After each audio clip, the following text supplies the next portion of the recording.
अलिफ लैला की कहानी अरब देश की एक प्रचलित लोक कथा है जो पूरी दुनिया में सदियों से सुनी व पढ़ी जाती रही है। अलिफ लैला भारत में अपने अरबी नाम अल्फ लैला के प्रचलित बिगड़े हुए रूप के नाम से अधिक जाना जाता है। अरबी में अल्फ का अर्थ है 1000 और लैला का अर्थ है रात।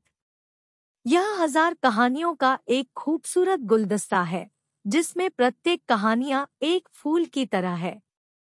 इन कहानियों में प्यार, सुख, दुख, दर्द, धोखा, बेवफाई, ईमानदारी, कर्तव्य, भावनाएं जैसे भावों का अद्भुत संतुलन है जिसको पाठकों और श्रोताओं को हमेशा लुभाया है। 10वीं शताब्दी ईस्वी के अरब लेखक और इतिहासकार मसूदी के अनुसार अल्फ लैला की कथामाला का आधार फारसी की प्राचीन कथामाला 1000 अफसाना है। अल्फ लैला की कई कहानियां जैसे मछुआरा और जिन्न कमरुज्जमा और बदौरा आदि कहानियां सीधे 1000 अफसाना से जैसी की तैसी ली गई है। अलिफ लैला एक ऐसी नवयुवती की कहानी है जिसने एक जालिम बादशाह से विवाह करने के बाद न केवल उसका हृदय परिवर्तित कर दिया अपितु अनेक नवयुवतियों का जीवन भी बचा लिया।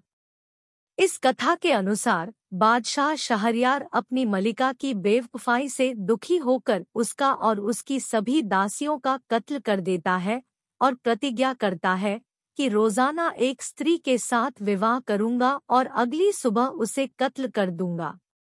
बादशाह के नफरत से उत्पन्न नारी जाति के प्रति इस अत्याचार को रोकने के लिए बादशाह के वजीर की पुत्री शहरजाद उससे शादी कर लेती है।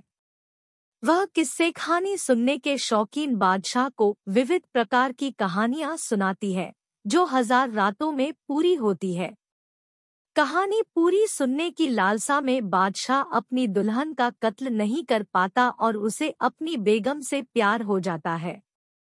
अपने बेगम की बुद्धिमत्ता से प्रभावित बादशाह औरतों के प्रति अपने मन में उत्पन्न नफरत को खत्म करने के अलावा अपनी प्रतिज्ञा भी तोड़ देता है और अंत में अपनी बेगम के साथ हंसी खुशी रहने लगता है।